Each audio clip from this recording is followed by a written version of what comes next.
Сәлеметсіздер ме, құрметті менің егіздер белгісінде туылған көрермендерім, қалдарыңыз қалай? Сіздерге арнап мамыр айына астрологиялық жұлдызнама жасағым келіп отыр. Ең бірінші айтып кететін мәселе, өздеріңіздің асцендент белгілеріңізді де бірге қараңыздар. Өйткені асцендент белгісі бізде бірінші сектордан басталады. Егер асцендент белгілеріңізді білмейтін болсаңыздар, астында ссылка бойынша Telegram, Instagram каналдарыма тіркелсеңіздер болады. Telegram каналда біз көп нәрсені талқылайтын боламыз. Сол жерде сұрақ-жауап деген сияқты формат бар. Сол жаққа тіркеліп қойыңыздар. Және де кейбір адамдар менің астрологиялық жұлдызнамамды түсінбей жатады.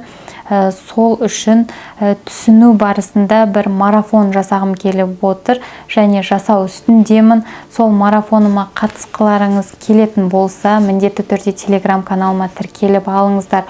Ол жерде мен үйрететін боламын. Осы менің астрологиялық жұлдызнамамды қалай түсінесіздер, жалпы бұл қалай жасалады, не екенін жалпы түсіндіретін боламын сіздерге сол жерде. Сондықтан өткізіп алмау үшін міндетті түрде тіркеліп кетіңіздер. 1 мамыр күні Марс планетасы бізде 11-ші секторға кіретін болады. Сіздердің 11-ші секторларыңызға кіреді тоқты белгісіне. Енді Марс планетасы бұл өте активный, энергиясы жоғарғы планеталардың бірі. 11-ші сектор бұл барлық интернет, онлайн нәрселерге жауап береді. Сіздің достарыңызға жауап береді. Сондықтан сіздерде көбінесе достарыңыздың арасында активный боласыздар. Достарыңызбен жиналу болуы мүмкін. Солардың жаңағы қуанышына баруыңыз мүмкін. Көбінесе достарыңызбен кездесетін боласыздар. Және де көп адамдар жиналған ортада көбірек боласыздар. Және сол ортада сіздер өте активный боласыздар осы кезде. Интернет, социальный сеть жағында да активный боласыздар. Егер блог жүргізіп жатқан адамдар болса, өте керемет кезең. Өзіңіздің контентіңізді жасауға өте керемет уақыт. Осы кезде өте энергичный боласыздар. Өз-өзіңізді көрсетуіңіз керек міндетті түрде. Одан кейін осы бір күні бізде Плутон мен Венераның арасында напряженный аспект болады. Бұл кезде басқа адамдарға сіздің жаңағы энергияңыз, сіз мысалы жаңа айттым ғой, блог жүргізіп жатқан адам болсаңыз, сіздің контентіңіз ұнамай қалуы мүмкін. Немесе осы кезде жаңадан бір қарым-қатынаста жүрсеңіз, өзіңіздің сүйіктіңіздің ата-анасымен танысуға барсаңыз, солармен қандай да бір напряженный ситуациялар болуы мүмкін, ұнамай қалуыңыз мүмкін деген сияқты. Сіздің жалпы осы кездегі энергияңыз басқаларға ұнамауы мүмкін, басқаларды жаңағы раздражать етуі мүмкін. Егер сіз уже жаңағы тұрмыста үйленген болсаңыз, сіздің екінші жартыңыздың ата-аналары сізден ақшалай қаржы сұрауы мүмкін осы кезде. Және сіз оларға осы кезде жаңағы бере алмаймын, бермеймін деп айта алмайсыз. Егер сіз осы кезде солай айтатын болсаңыз, сол мәселеде напряжениялар болуы мүмкін. Одан кейін 8 мамыр күні бізде торпақ белгісінде жаңадан ай туатын болады. Жаңа ай туғанда айтамын, жаңа энергия.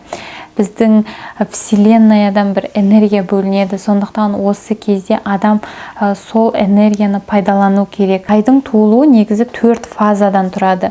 Жаңағы растущая, убывающая луна деп айтып жатамыз. Енді осы жаңа ай туған кезде растущая луна болады бізде. Сондықтан осы кезде бау-бақша егу, егін егу, жаңа бір іс бастауға өте қолайлы кезең. Өйткені сондай бастаған нәрселер жаңағы оборот алып кетеді ары қарай. Өте энергиясы жоғары болады. Сондықтан қандай да бір жұмыстарыңызды осы кезде бастасаңыздар ыңғайлы деп айтамын. Бірақ бұл ай сіздердің 12-ші секторларыңызда болады. Сіздерге бұл жерде перезагрузка. Яғни сіздерге ойлану керек, барлығын ой елегінен өткізу керек, анализ жасау керек, синтез жасау керек осы кезде. Көбінесе өзіңіздің ішкі жағыңызға үңілуіңіз керек. Сіз не қалайсыз? Ары қарай қадамдарыңыз қандай болмақ? Соған көбірек көңіл бөлетін боласыз. Өз-өзіңізге отчет бересіз ғой, былайша айтқанда. Енді бұл жаңадан туған ай торпақ белгісінде болғандықтан, ал торпақ белгісі бізде жаңағы тұрақтылықтың қаржының белгісі болғандықтан бұл жерде бұрынғы сіздер қарыз адамдар шығуы мүмкін, немесе сіздерге бұрын қарыз болған адамдар өзінің қарызын қайтаруы мүмкін. Және де осы кезде көбірек өзіңіздің ішкі тұрақтылығыңыз туралы ойлайтын боласыздар. Одан кейін 14 мамыр күні Уран планетасы мен күн планетасы бір нүктеде қосылатын болады. Күн планетасы бұл адамның ішіндегі эгосы. Сондықтан 12-ші дом болғандықтан ішкі состояниеңіздағы өзгерістер болуы мүмкін Уран планетасы бойынша, немесе осы уақытқа дейін жаңағы жиналған бір өкпеңіз, реніштеріңізді сіздер шығаруыңыз мүмкін, сондай срыв болуы мүмкін. Осы кездегі мінез құлқыңыз, өзіңізді ұстауыңыз басқаша болуы мүмкін, басқаларға ерсі болып көріну әбден мүмкін. Сізді басқа адамдар странный деп ойлап қалуы мүмкін. Осы кезде егер жаңадан бір адамдармен танысатын болсаңыз, немесе сізді көптен көрмеген адамдар болса, сізді бір өзгеріп кеткен деп ойлауы мүмкін. Одан кейін 15 мамыр күні Меркурий планетасы сіздердің планеталарыңыз 12-ші секторларыңызға кіретін болады. Жалпы сіздер үшін осы айда 12-ші сектор өте маңызды болып тұр. Осы жерде Меркурий планетасы бойынша, енді бұл жерде торпақ белгісі Меркурий планетасы болғандықтан бетін жылы жауып қойған қандай да бір қаржы мәселесімен айналысатын боласыздар. Немесе 12-ші сектор бойынша басқа адамдарға жасырын түрде қаржы беруіңіз мүмкін. Ол сіздің туысыңыз болуы мүмкін, досыңыз болуы мүмкін. Бір адамдарға сондай бір құпия қарыз беруіңіз мүмкін. Одан кейін бұл жерде сіздердің бір қандай да бір құпия жұмыстарыңыз болуы мүмкін, басқаларға айтпайтын жұмыстарыңыз. 18 мамыр күні Марс планетасы мен солтүстік ай түйіні сіздердің 11-ші секторларыңызда қосылатын болады. Енді Марс планетасы айтымы энергия, ал солтүстік ай түйіні бұл сіздің даму векторыңыз, сіздің жүретін жолыңыз, осы өмірде алатын опыттарыңыз. Екеуі қосылып сіздердің 11-ші секторыңызды әрекетке түсіретін болады. Жалпы осы кезде сіздер 11-ші сфера бойынша қандай да бір опыттар, тәжірибелер алатын боласыздар. Мүмкін сіздер осы кезде, егер сіз блог жүргізетін адам болсаңыз, сіздер сондай бір социальный адам болсаңыз, осы кезде жаңағы SMM мамандарына, маркетологтарға, сондай мамандарға, онлайн жұмыс істейтін мамандарға жүгінуіңіз мүмкін. Және де сондай бір обучение, сабақтардан өтуіңіз мүмкін.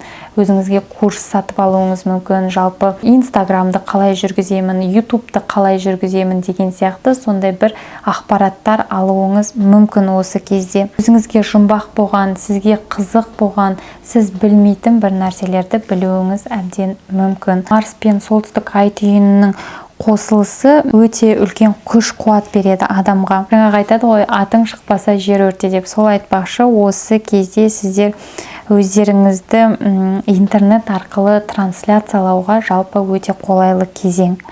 Өз-өзіңізді көрсетуге, өзіңіздің жоспарларыңызды өзгерту, осы кезде контент жасауға жалпы өте керемет кезең деп айтсақ болады. Өйткені бұл жерде солтүстік ай түйіні тұр, яғни сіздердің осы өмірдегі тәжірибелеріңіз, сіздердің осы өмірдегі предназначениеңіз деп айтсақ та болады. Сіздердің осы кездегі әрекеттеріңізге байланысты өзіңіздің жолыңызды, даму векторыңызды айқындауыңыз мүмкін осы кезде. Одан кейін 20 мамыр күні күн планетасы сіздердің белгіге кіретін болады.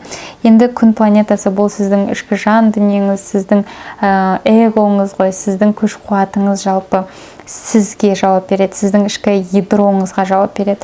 Сондықтан осы кез өте керемет кезек, өте жігерлі боласыз, көңіл күйіңіз көтеріңкі болады осы кезде. Өзіңізді жалпы жақсы сезінетін боласыз, аспандағы бір жарық жұлдыз секілді сезінесіз өзіңізді. Бойыңыздағы керемет қасиеттеріңізбен ерекшеленетін боласыздар осы кезде. Одан кейін 22 мамыр күні күн планетасы мен Плутонның арасында өте гармоничный тригон деген аспект болады.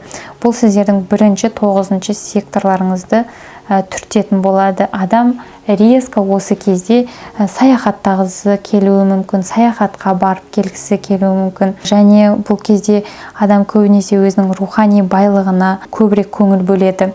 Және де осы кезде сондай рухани байлығы өте жоғары мемлекеттер бар ғой, сондай мемлекеттерге барсаңыздар болады демалуға. Жалпы сіздің рухыңызды көтеретін жерлерге бару керек. Одан кейін жаңағы өзіңізді өте жақсы сезінетін бір орындар болуы мүмкін, сондай жерлер болуы мүмкін. Сондай жерлерге де баруды ұмытпаңыздар. Өзіңізге жалпы осы кезде көңіл бөлуді ұмытпаңыздар, өзіңіздің жалпы ішкі состояниеңызға. Сізді осы кезде не бақытты қылады, сол нәрсені істеу керексіз міндетті түрде. Одан кейін 23 мамыр күні Венера мен Юпитер планетасы бір нүктеде қосылатын болады. Екеуі де өте позитивный планеталардың бірі ақшаға, екіншісі масштабқа жауап береді. Енді бұл сіздердің 12-ші секторларыңызда болғандықтан, енді Венера махаббатқа жауап береді, Юпитер планетасы біздің серігімізге жауап береді деп жатам. Бұл кезде сіздің бұрынғы сүйген адамыңыз немесе бұрынғы сіз қарым-қатынаста болған адамдарыңыз қайтып келуі мүмкін, шығуы мүмкін. Осы 23 күні Венера планетасы сіздердің белгіге кіретін болады, сіздердің бірінші секторларыңызға кіреді. Осы кезде өте активный боласыздар, басқалармен сөйлесу, кездесулер болуы мүмкін. Осы кезде міндетті түрде сән салонына барып, өзіңізге көңіл бөлуге, шопинг жасауға, өзіңіздің сыртқы келбетіңізде, жалпы шашыңызды қиюға өте керемет кезең деп айтсам болады. Одан кейін осы 23 күні бізде ай толатын болады. Ай толған кезде бір кульминация деп айтамын, бір қорытындыға келеді. Адам қандай да бір шешімдер жасайды, және бұл сіздердің 7-ші секторларыңызда болғандықтан қарым-қатынасыңыз, бағанағы айтып кеткен 12-ші сектор сіздерде осы айда өте маңызды болып тұр ғой, сондықтан сіздің бұрынғы сөйлескен адамдарыңызбен қандай да бір шешімге келесіз. Солар қайтып келген болса жалғастырасыз, немесе осы жерден тоқтаймыз, немесе қайтадан қосылу әңгімесі туралы бір шешімдер жасауыңыз мүмкін. Қарым-қатынасыңызды жаңадан бастауыңыз мүмкін. Жалпы сіздерде 23-нен бастап движение басталады деп айтсақ болады. Қандай да бір шешімдер қабылдайтын боласыздар, бір кульминациялар болады. Одан кейін 26 мамыр күні Юпитер планетасы өзінің белгісін ауыстыратын болады. Ол бір белгіде бір жылға дейін болады. Ол 2023 жылы осы 5-ші айда торпақ белгісіне кірген болатын. Енді ол сіздердің белгіге кіретін болады. Яғни Юпитер планетасы масштабқа жауап беретін планета. Ол адамға кеңею береді, жаңағы адамға сыйлық беретін планета, адамды дамытатын планета. Сондықтан бұл планетаның сіздердің белгіге кіруі өте керемет, өте позитивті планета. Жалпы сіздердің бірінші секторларыңызға кіреді, яғни сіздердің келбетіңізде, сіздердің жалпы түр әлпетіңіз болсын, киім үлгіңіз болсын, сіздің басқалармен қарым-қатынас жасауыңыз, басқалар сіз туралы не ойлайды, соның барлығына трансформация жасайды. Яғни сіздің кругозорыңыз, сіздің жаңағы өмірге деген көз қарасыңыз, горизонтыңыз кеңейеді, үлкейеді. Өйткені Юпитер сіздердің белгіде, яғни сіздерге әсер ететін болады. Одан кейін осы 26 күні Марс планетасы алдыңғы айда, сәуір айында болған тұтылулар бар ғой, күннің тұтылуы болды ғой, тоқты белгісінде, сол градустан өтетін болады. Яғни алдыңғы күннің тұтылуын іске қосатын болады. Алдында күннің тұтылуы сіздерде қай белгіде болды? Меніңше сол 11-ші секторда болды. 11-ші секторыңыздың күшін іске қосатын болады. 11-ші секторда айттым, жаңадан достар пайда болады сіздерде осы кезде. Немесе сіздер жаңағы интернет, онлайн жұмысқа көшуіңіз мүмкін. Сіздің қосымша табысыңыз болуы мүмкін онлайн сферада. Немесе сіздер жаңағы блог жүргізіп жатқан адам болсаңыз, немесе сондай ойыңыз бар болатын болса, міндетті түрде жүзеге асырыңыздар, осы кезде бастаңыздар деп айтпақшымын. Міне достар, сіздерге арналған астрологиялық жұлдызнамам осындай. Міндетті түрде каналыма тіркеліп, лайк басып кетуді ұмытпаңыздар. Келесі кездескенше сау болыңыздар.